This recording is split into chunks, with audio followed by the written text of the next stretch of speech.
السلام عليكم ورحمة الله وبركاته. أهلا وسهلا بيكم في قناتنا أكلاتنا اليومية. هنعمل النهاردة أكلة جميلة جدا. هنعمل بانيه وكفتة من غير لا لحمة ولا فراخ. بس قبل ما ندخل الفيديو نسمي الله ونصلي على الرسول. اللهم صل وسلم وبارك على سيدنا محمد وعلى آله وأصحابه أجمعين. هنعمل النهاردة أكلتنا بالكرنبيط الجميل ده. شايفين دول اتنين من الكرنبيط كده مش صغيرين. بجيب انا الحجم الصغير او الوسط، مش بجيب الحجم الكبير قوي. من الاول خالص بقى كده مع بعض، من اول ما اشتغلت فيها بنبدأ نشيل الراس بتاعتها الاول، وندور كده حوالين الراس عشان نفرغ كده المكان، وبنشيل الراس خالص منها كده بالشكل ده، ونبدأ نشيلها كده ونفككها من بعض. هي على شكل ورد، ورد كده متماسك في بعضه بالشكل ده كده. في ناس اصلا ما تعرفش الكرنبيط ده وما تعرفش بيتعمل ازاي ولا اي حاجة عنه، ما تعرفش اصلا في كرنبيط موجود. يعني في دول عربية اقول لهم الكرنبيط ما يعرفوش عنه حاجة. فهو بيجي بالشكل ده كده، وبنبدأ نفتحه ونفصصه كده، وبيبقى ايه على شكل وردة بالشكل ده كده، قطع بالشكل ده.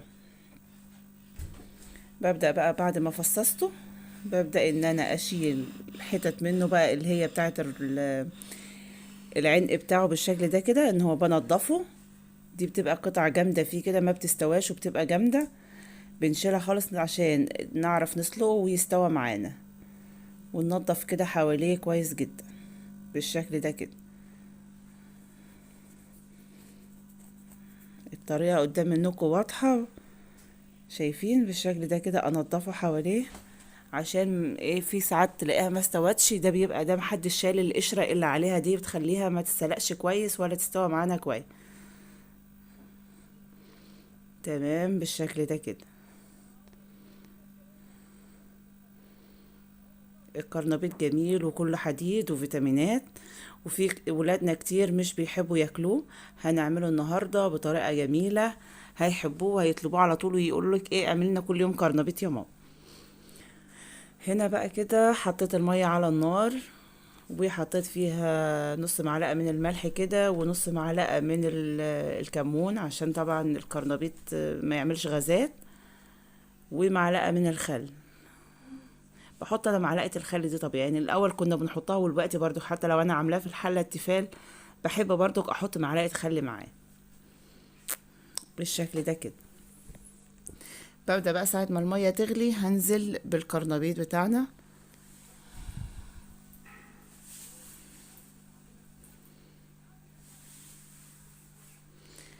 بسم الله ما شاء الله بالشكل ده كده.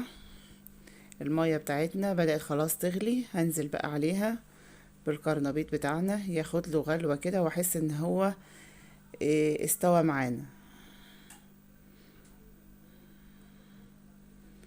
بسم الله اللهم صل على النبي. بيقعد حوالي 10 دقايق على النار، ما نزودش برضك عليه في السليق جامد. بس في طريقتنا دي بقى ايه احنا عايزين يكون مستوي يعني ايه كويس، عشان احنا هنعمله طريقة حلوة قوي زي ما شفتوه كده في اول الفيديو.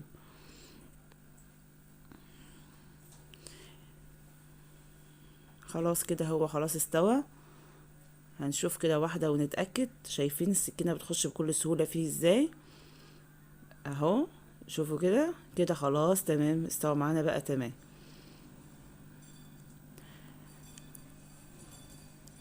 هجيبه كده بقى واطلعه صفيه كده كويس واطلعه في طبق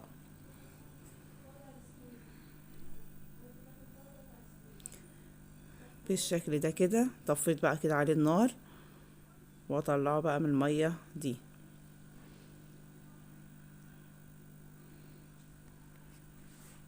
شايفين بالشكل ده جميلة قوي الكرنبيطية، جميلة وبيضة وطازة ما شاء الله عليه.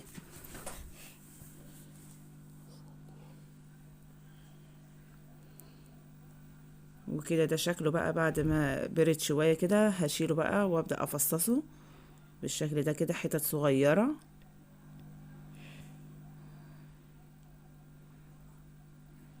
شايفين كده بفصصه خالص. وهحضر بقى ايه المكونات اللي هنعملها مع بعضنا. هنا هنزل كده بالكرنبيط بتاعنا، اي حتة كبيرة كده بنفصصها عشان يبقى معانا صغير خالص، عشان لسه هنهرسه. دي قرن فلفل واحد، وحوالي 5 فصوص من الثوم، وشوية خضرة كده حلوين، شبت وبقدونس وكزبرة، ومعلقتين من النشا ومعلقتين من الدقيق. وعندنا هنا في التوابل ملح وتوم باودر وبصل باودر وفلفل اسود وكمون وبابريكا وتوابل لحمة. شوية كده من توابل اللحمة بيديله طعم جميل. وبالهرسة بقى بتاعتك، واشتغلي لما ينعم معانا خالص بالشكل ده. شايفين ما شاء الله تهرس خالص وناعم كده ازاي. تمام كده خلاص. هبدأ بقى دلوقتي اظبط بقى المكونات بتاعتنا. هرست كده المكونات خلاص. دول كانت معلقة من البيكنج باودر، نسيت احطها في الاول. بقلبها برضو بتديلنا هشاشة كده جوه الصابع الكفتة او البانيه بتاعتنا. كده حضرت هنا بقى البقسماط والدقيق، وحطيت عليه برضو بنفس التوابل اللي انا حطها عليها، الملح والفلفل وتوم باودر وبصل باودر والبابريكا، وبقلبه كويس. ودي بضاية حطيت عليها شوية ملح وفلفل، والبقسماط والمكونات بتاعتنا تمام. ودي معلقة من الزيت، ابل ايدي في الزيت كده وابدأ ان انا اصبع الشكل بتاعنا اللي احنا هنعمله ده. كده صابع، عملته صابع بالشكل ده كده، بحطه في الدقيق وبعدين احطه في البيض وبعدين بحطه في البقسماط بالشكل ده كده.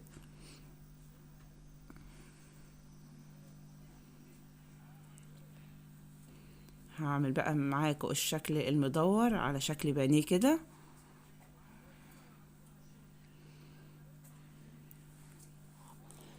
بالشكل ده كده خلاص ظبطتها كده مدور. هحطها في الدقيق بردك، وبعدين احطها في البيض وبعدين في البقسماط. لو حسيتي ان العجينة معاكي مش متماسك كده، ممكن تزودي عليها معلقتين دقيق كمان، او معلقتين من البقسماط عشان يتماسك معاكي كويس بالشكل ده كده. نقدر نعمل منه صوابع وممكن نعمل منه مدور اقراص. وعملت منه كده شوية، مش بالبقسماط العادي، بالبقسماط اللي هو بتاع البانيهات ده، جميل جدا برضك وعجب ولادي جدا. وهنا بقى كده حضرت المقلاية على النار وسخنت كويس، ونزلت بقى كده بالقطعة بتاعتنا بالشكل ده. ومش هيشرب معاكي زيت خالص، يعني كل يشتكي يقول ان الكرنبيط بيشرب زيت. معانا هنا في الطريقة دي مش بيشرب زيت خالص، وهتشوفوا الزيت في الاخر في الطاسة زي ما هو، يعني اكنك بتقلي بانيه او بتقلي كفتة، يعني مش بيشرب كتير زي ما يبقى الكرنبيط كده بحاله. عشان هنا المسام بتاعته مقفولة خالص، قافلينها طبعا بالدقيق، وعملناه بالبيض وبالبقسماط مقفول خالص عليه، فمش هيشرب. انما ما بيتعمل كده على شكل الورد زي ما هو، بيبقى فيه فراغات بيدخل فيها الزيت ويشرب زيت كتير، يعني كل يشتكي يقول الكرنبيط بيشرب زيت كتير. معانا بقى في الطريقة الجميلة دي مش هيشرب زيت خالص، يشرب الزيت المعقول.